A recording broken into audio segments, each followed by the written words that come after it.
आपका MSc campus में स्वागत है। जैसा कि आपने पहले वीडियो में आपने नंबर सिस्टम का पार्ट 1 क्वेश्चन को देखे हैं, ठीक है। उसी क्वेश्चन को हम लोग आगे बढ़ाते हैं। ये हमारा जो है नंबर सिस्टम का जो है पार्ट 2 होगा, ठीक है। पार्ट 2 में देखिए हम लोग दो तीन चार क्वेश्चन ऑलरेडी इसके पहले वाले वीडियो में सॉल्व कर चुके हैं, ठीक है। और आज हम इसी के क्वेश्चन को आगे ले चलेंगे और एक नए टाइप की हम लोग आगे बढ़ेंगे, ठीक है। चलिए स्टार्ट करते हैं। ये आपके पास क्वेश्चन पहले से लिख दिए हैं कि यदि n इक्वल 4 की पावर 11 प्लस 4 की पावर 12 है, फिर प्लस 4 की पावर 13 है, फिर 4 की पावर बस 14 तक गया है तो n के कुल कितने धनात्मक गुणनखंड होंगे। देखो अभी हमने इसके पहले वाले वीडियो में क्या देखा कि कोई नंबर दे दिया, जैसे 1800 दे दिया था, 1900 दे दिया, 1447 ऐसे दे दिया था कि उसके गुणनखंड की संख्या नहीं, अर्थात कोई बड़ा सा नंबर दे देता था, उसमें कितने फैक्टर बनेंगे, वो किससे किससे कटेगा, उसकी संख्या पूछ लेता था। तो हमने बहुत आसान तरीके से इसके पहले वाले वीडियो में चर्चा की है, ठीक है। चलिए अब इस तरह का अगर प्लस में रहेंगे तो क्या करेंगे, तो आपने तो समझ गया कि 4 की पावर 11 को हम क्या कर लें, कॉमन कर लें। और जब कॉमन करेंगे बताइए यहाँ 1 बचेगा क्योंकि सेम सेम निकल जाएगा, और प्लस आपके पास क्या बचेगा बताइए, यहाँ पे 4 बचेगा, यहाँ पे 4 के पावर 2 बचेगा, यहाँ 4 के पावर 3 बचेगा। इस तरह हो जाएगा हमें गुणनखंड की संख्या। आपको याद हो रहा कैसे निकाले, पहले इसको हम बना लेते हैं। तो 4 की पावर 11 हो गया, यहाँ पे 1 हो जाएगा, 4 होगा, यहाँ पे 16 हो गया क्योंकि 4 का वर्ग का होगा 16 और 4 का क्यूब का होगा 64। अब इनको हम लोग जोड़ते हैं और जब जोड़ते हैं तो समझ में आता है कि कितना हो गया, ये 64 16 6 4 10 हो गए, यानी 6 1 7 80 हो गया, 80 5 85 हो गए। यानी हम कहें कि 4 की पावर 11 गुणे 80 5 85। अब इसको फैक्टर में बदल लेते हैं। देखिए 4 की पावर 2 को हम लिख सकते हैं कि 2 के पावर 2 उसके पावर 11 है, और 85 को आप लिख सकते हैं 5 17 5 85, 17 5 85 या 5 से काटेंगे तो 17 हो जाएगा। तो ये देख रहे हैं ऑलरेडी अभाज्य संख्या है, विषम संख्या, इससे छोटा तो कटेगा ही नहीं। तो इसको लिख सकते हैं 2 के पावर 22 हो गया, यहाँ 5 के पावर कुछ नहीं तो 1 मान लेते हैं, 17 मान लेते हैं 1। तो अब बताओ हमें कहा है गुणनखंड यानी धनात्मक गुणनखंड यानी कुल कितने गुणनखंड होंगे। तो बताओ हम लोग कल के वीडियो में बताया था कि अगर आपसे कोई कहे कि टोटल फैक्टर ऑफ नंबर, ठीक है, यानी गुणनखंड की कुल गुणनखंड की संख्या के लिए हमने क्या फार्मूला बताया था, जो पावर होंगे उसके घात में आपको, देखो कल का याद कर लीजिएगा इसके पहले वाले वीडियो में, जिस तरह 24 को हमने बताया था 2 की पावर 3 इंटू, यहाँ पे बता देते शायद इधर नहीं दिखे, और क्या था 3 की पावर होते, एक एक घात बढ़ा देते थे ना।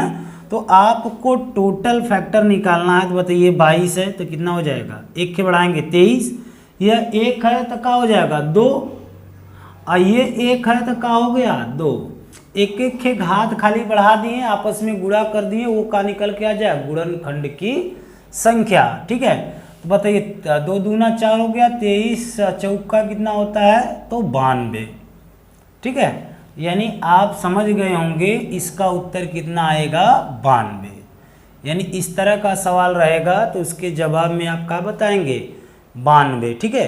चलिए नेक्स्ट क्वेश्चन की ओर चलते हैं। नेक्स्ट क्वेश्चन हमारे पास ये है कि आप जो है ऐसे ही क्वेश्चन को कैसे आप लगाएंगे। देखिए इसी वीडियो में हम चर्चा करेंगे कि गुणनखंड की अभी तो हम लोग संख्या निकाल रहे हैं, अगला जो क्वेश्चन होगा ना उसमें ये पूछा जाएगा कि गुणनखंड की संख्या से ज़्यादा महत्वपूर्ण है कि गुणनखंड के संख्याओं का योगफल। ऐसे भी क्वेश्चन बनते हैं। अभी तो गुणनखंड की संख्या हमने निकालना सीखा ना, अभी आगे आपको क्या पूछा जाएगा, गुणनखंडों का योगफल, कितने गुणनखंड उसको जोड़ेंगे तो क्या आएगा, ठीक है। चलिए अगला हमारे पास क्वेश्चन कहाँ लिख रहे हैं, क्वेश्चन नंबर 2। अगर इस तरह दिया है कि यदि n बराबर 4 के पावर 4 प्लस 4 के पावर 6 के पावर 6 दिया है तो n के गुणनखंड n के गुणनखंड की संख्या ज्ञात करें। ऑप्शन आपके पास दिया है, क्या दिया है भैया, 28 दिया है और 56 दे दिया, सी ऑप्शन 14, डी ऑप्शन 7। ठीक है, चलिए बात को हम लोग समझते हैं, ऐसे क्वेश्चन को किस तरह हम लोग लगाएंगे। ठीक है, चलिए आपके पास समझ गए, यदि n बराबर इतना है तो आप समझ गए कि ऐसे सवाल को हमें क्या करना पड़ेगा, आपको फैक्टर बना लीजिए, या तो इसको हम क्या लिख सकते हैं बताइए, 4 के पावर 4 है, इसको हम 2 के पावर 2 लिख देते हैं, 4 हो गया, उसके पावर 4 हो गया, और प्लस इसको हम क्या लिख सकते हैं, 2 × 3 उसके पावर 6 हो गया। तो आप इसको हम देख रहे हैं कि 2 के पावर का हो गया 8 हो गया, हुआ कि नहीं हुआ, 2 के पावर 4 दूना 8, अब प्लस यहाँ पे क्या होगा, 2 के पावर भी 6 होगा इंटू 3 के पावर भी 6। तो यहाँ से आपको कॉमन का दिख रहा है, 2 के पावर 6 दिख रहा है, 2 के पावर 6 और कॉमन लेके तो यहाँ 2 के पावर 2 प्लस यहाँ 3 के पावर का बचेगा बताइए 6। तो आप इसको 2 के पावर 6 कर लीजिए, यहाँ 2 दूना 4 हो जाएगा, प्लस 3 के पावर 6, 3 त्रिका 9 हो जाएगा 2 बार में, तो यहाँ 27 चौका 81 243 729, यानी 3 के पावर 6 का मतलब 729। अब इन दोनों को आपस में जोड़ देंगे तो 2 के पावर 6 इंटू 733। अब देखो 733 अपने आप में क्या है, अभाज्य है, क्या है, अभाज्य है। तो आप इसके पावर कुछ नहीं तो एक, यानी हमारा फैक्टर बन के क्या हुआ, 2 के पावर 6 गुणे 733 के पावर कुछ नहीं तो एक लिखते हैं। अब हमें क्या पूछा है, गुणनखंड की संख्या, तो फैक्टर आप गुणनखंड की संख्या, हमने का तरीका बताया कि जो उसका घात है उसमें 1 के बढ़ा के आपस में गुणा कर दो। ठीक है, तो ये 6 है तो 1 के बढ़ेगा, ये 6 है तो 1 के बढ़े 7, और यहाँ 1 है तो 1 के बढ़ा 2, 7 दूनी 14, यानी अर्थात ऐसे सवाल रहेंगे तो उनकी गुणनखंड की संख्या कितना होगा, 14। इस तरह ऑप्शन नंबर सी का होगा, राइट होगा। ठीक है, अब हम बात आगे करते हैं कि अब ये तो हमारा था कल का तरीका, क्योंकि कल के जो तरीके में हमने सीखा कि कोई भी नंबर्स होते थे, 360 हो गए, 1800 हो गए, 3600, इतने नंबर्स हो गए, तो उसमें गुणनखंड की संख्या कैसे निकाला जाता है। 3 तरीके से हमने बता दिया कि सम गुणनखंड की संख्या कैसे निकलेगा, विषम गुणनखंड की संख्या कैसे निकलेगा, और हमने क्या दिखा, समुचित गुणनखंड की संख्या कैसे निकलेगा। ठीक है, तो अब हम बात करेंगे अगले टाइप की तरह। ठीक है, क्योंकि ये हमारे पास जो है नंबर सिस्टम का पार्ट 2 है। चलिए हम बात करते हैं, आपके सामने ये पहला क्वेश्चन लिख दे रहे हैं कि आपके दिमाग में ये रहे कि अब हमारा जो तरीका होगा इस तरह का होगा। लिखा गया है 1800 के सम गुणनखंडों का योगफल ज्ञात करें। अब बात को आपने समझ गया कि भैया अब ऐसे सवाल होंगे तो कैसे लगेगा। ठीक है, ऐसे सवाल होंगे तो आप कैसे लगाएंगे। ठीक है, तो यानी अर्थात अभी हमने क्या देखा, अभी केवल एक चीज़ देखा कि सम गुणनखंड, तो यहाँ से आपसे वहीं 3 तरह के क्वेश्चन बनेंगे। अगर आपसे पूछ दिया कि कुल गुणनखंडों का योगफल, यानी कुल कितने गुणनखंड है उसका योगफल का होगा। दूसरा सवाल आपके सामने है कि सम गुणनखंडों का योगफल, यानी जो जो सम संख्या है उसका योगफल का होगा। तीसरा सवाल आप समझ गए कि विषम संख्याओं का योगफल। तो ऐसे सवाल को कैसे लगाते हैं, पहले एक कंसेप्ट सीखते हैं, इसके बाद हम लोग जो है क्वेश्चन को लेकर आगे बढ़ेंगे। ठीक है, चलिए हमने कल एक एग्जाम्पल लिया था 24, उसी एग्जाम्पल को आज भी लेते हैं कंसेप्ट को क्लियर करने के लिए, क्योंकि 24 का फैक्टर बना लेते हैं तो हमें ये पता चलता है। अब गुणनखंडों का योगफल पूछा है तो समझ गए कि आपस में जैसे 1 हो गया, 1 से कटेगा, 2 से कटेगा, 3 से, फिर 4 से भी कटेगा, 6 से कटेगा, 8 से, अर्थात आप समझ गए कि हम इन सबको जोड़ेंगे तो यहाँ का आएगा, वहीं आपका का कहलाता है, गुणनखंडों का योगफल। ठीक है, लेकिन हम अगर ये तरीका अपनाएंगे तो लंबा प्रोसेस हो जाएगा। अर्थात आप समझ गए कि जो क्वेश्चन का लेवल है उस समय बहुत टाइम टेकन हो जाएगा ना। तो हम 24 को फैक्टर के रूप में इस तरह बनाए थे, कल भी बना दिए, आज भी बना दिए, छोटा सा नंबर है।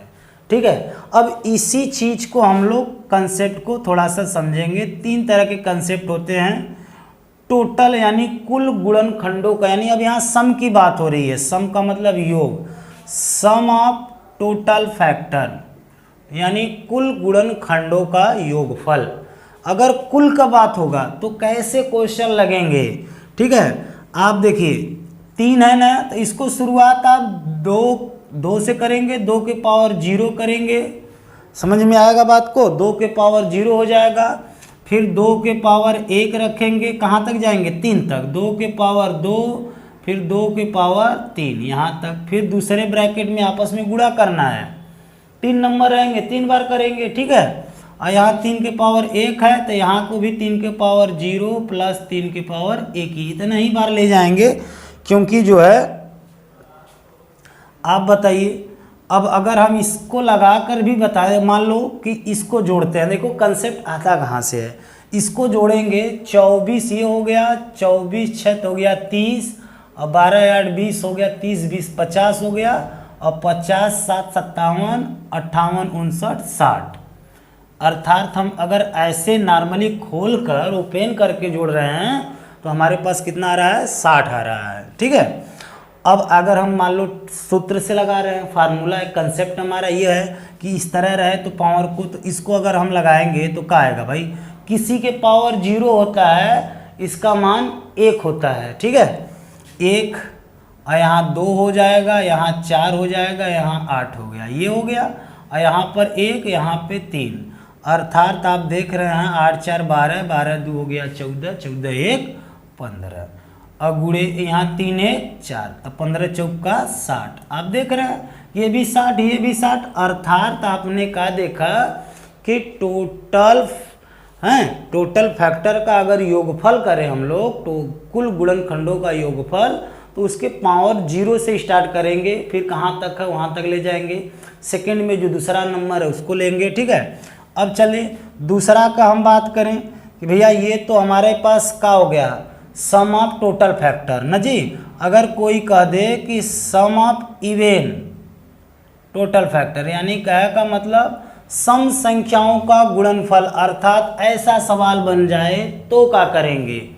जब भी सम की बात होगी, देखिए जब भी सम की बात होगी तो ये 0 से जो स्टार्ट हो रहा है, तो जो सम नंबर होंगे, सम इवन ना, वो संख्या क्या होगा, वो संख्या आपको ये बताएगा कि आपको 0 से स्टार्ट नहीं करना है, लेकिन 1 से करना। अर्थात 2 के पावर आप क्या लिखेंगे, 1 प्लस 2 के पावर 2 प्लस 2 के पावर 3, और सेकेंड में यानी विषम संख्या आ गया तो उसको 0 से स्टार्ट करेंगे। ठीक है, इस तरह।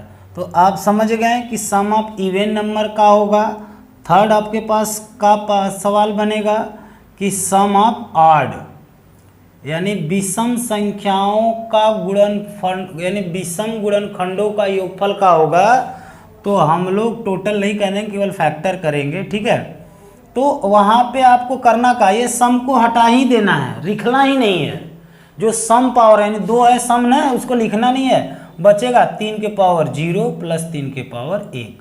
अगर 5 होता तो ऐसे ही बढ़ते जाते, 2 3 4 5। ठीक है, तो क्वेश्चन इतना टफ भी नहीं आता है। ये था हमारे पास कंसेप्ट। अगर हम बात करें अब क्वेश्चन की, कि थोड़ा क्वेश्चन पे चर्चा कर लें। जैसे हमारे पास ये क्वेश्चन है,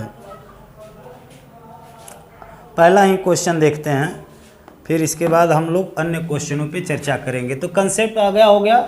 एक बार आप लोग जो स्क्रीनशॉट ले लीजिए ताकि जो है आपको ये कंसेप्ट क्लियर रहे। ठीक है, अब चलो अब हम बात कर लेते हैं, ये जो पहले क्वेश्चन की बात है कि हमको इस तरह से कैसे लगाना पड़ेगा। आप कंसेप्ट समझ गए तो सारे के सारे क्वेश्चन लगा लेंगे। ठीक है, अब 1800 है, तो बताइए 1800 को हम 2 पार्ट में कर दिए, एक 100 कर दें, एक 18 कर दें। 100 को भी हम इस तरह बांट लेंगे कि 4 गुणे हम क्या कर दें 25, और इसको हम क्या कर दें 9 गुणे 2।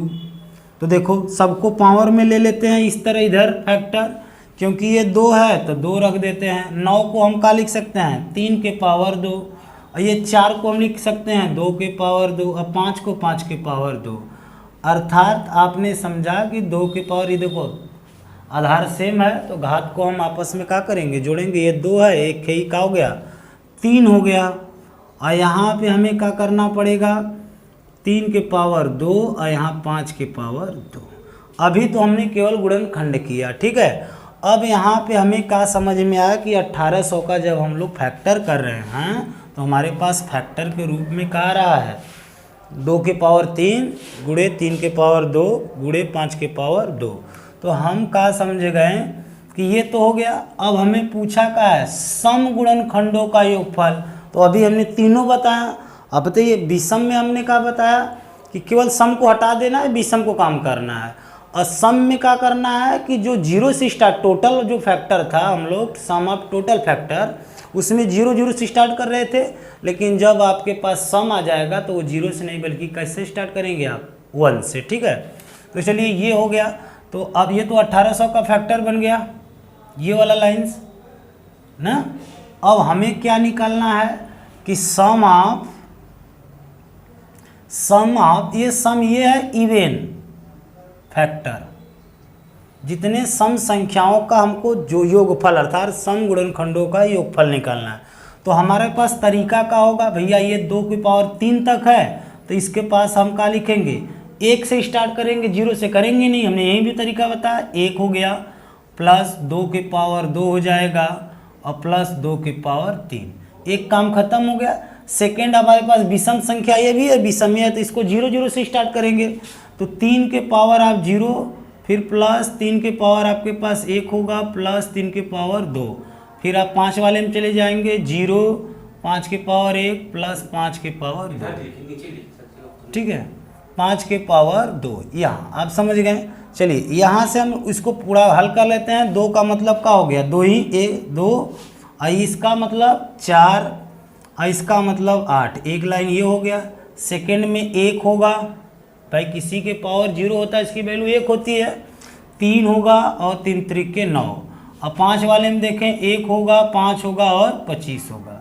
ये आपस में आप गुणा करेंगे। देखिए 8 4 12 हो गया, 12 2 14, ठीक है। और गुणे यहाँ आपके पास का आएगा 9 3 12 1 13 गुणे आप 25 5 30 1 31 आपस में गुणा कर लेंगे। देखो सबसे अच्छा तरीका आपको हम बता रहे हैं वही आंसर होगा, क्योंकि इसके ऑप्शन नहीं लिखे हैं। ऑप्शन कितना भी बड़ा होगा लेकिन आप थोड़ा सा दिमाग लगाएंगे तो बस इसके इकाई का अंक आप ढूंढ लेंगे तो टोटल गुणा भी नहीं करना पड़ेगा, आपका जवाब भी आ जाएगा, ठीक है। यदि इकाई का अंक हम बात कर लें कि ऑप्शन में 4 ठे रहेगा तो 3 एकम 3 3 चौके 12, अर्थात यदि अंतिम में 2 आ गया नंबर्स तो बड़े आएंगे। तो आपके पास देखेंगे ऑप्शन में जो अंतिम में 2 है वही ऑप्शन का होगा सही होगा, ठीक है। अगर हम अगले क्वेश्चन की बात कर लेते हैं, ये आपके पास जो है विषम संख्याओं वाला आ गया, ठीक है। तो विषम वाला आ गया तो आपके पास संख्या का 1800। अभी हम 1800 का फैक्टर बनाकर बता रहे थे, आपको समझा रहे हैं कि 1800 का जब भी फैक्टर बना है तो उसका क्या आया था हमारे पास कि 2 के पावर 3 आया था इंटू 5 के पावर 3 के पावर भूल गए, चलो फिर से बना लेते हैं। यहाँ से भी काट दीजिएगा सर जी। 1800 के विषम गुणनखंडों का योगफल ज्ञात करिए। बताइए 1800 को अभी हम लोग फैक्टराइज किए थे इस तरह किए कि भैया इसको 100 बना लेते हैं, इसको 18, 18 को 9, इसको हम लोग 2 बना लेते हैं, इसको हम 4, इसको 25। अर्थात आप समझ गए होंगे कि 2 2 ये आपके पास 2 के पावर कितना होगा एक जाएगा 3 हो जाएगा, क्योंकि 2 के पावर 2 ये है, एक है 3 हो जाएगा, और 3 के पावर आपके पास 2 ही बचेंगे, ठीक है, क्योंकि 3 त्रिक के 9 और एक 25 हो गया तो इसको 5 के पावर 2। अब बताओ इसमें हमको क्या पूछा है विषम गुणनखंडों का योगफल। तो बताओ विषम का बात किया है तो केवल काम में किसको लेंगे हम विषम को लेंगे, सम संख्या तो लेंगे नहीं। तो ऐसे ही इसको हटा देते हैं। इसकी बारी आ गई तो 3 के पावर का होगा 0 प्लस 3 के पावर का होगा 1 प्लस 3 के पावर 2, ये हो गया। इसी तरह 5 वाला भी कर लेते हैं हम लोग, 1 प्लस 5 के पावर 2। चलो इसको हम लोग पूरा करते हैं। 1 हो गया, ये 3 हो गया, 3 त्रिक के 9 हो गए, और ये 1 हो गया, 5 हो गया, 5 पचे 25। अब देखो 9 3 12 1 13 हो गया, और फिर 25 5 30 1 31। तो बताओ आपस में गुणा करेंगे तो लास्ट में तो 1 आएगा।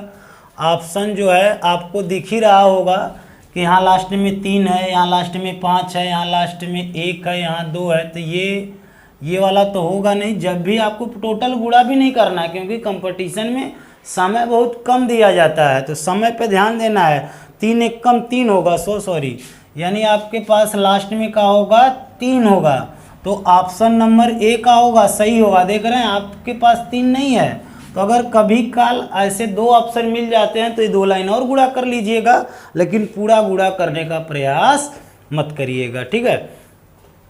ऐसे आप समझ गए होंगे, कोई भी नंबर्स होगा तो उसको जो है आप टोटल का भी निकाल सकते हैं, यानी कुल गुणनखंडों का योगफल निकाल सकते हैं। सम संख्याओं का निकाल दिए, विषम का भी निकाल दिए, ठीक है। अगला वीडियो हम लोग जो है पार्ट 3 लेकर आएंगे, उसमें और जो महत्वपूर्ण प्रश्न बचे हैं उन पे चर्चा होगी। वीडियो देखने के लिए धन्यवाद।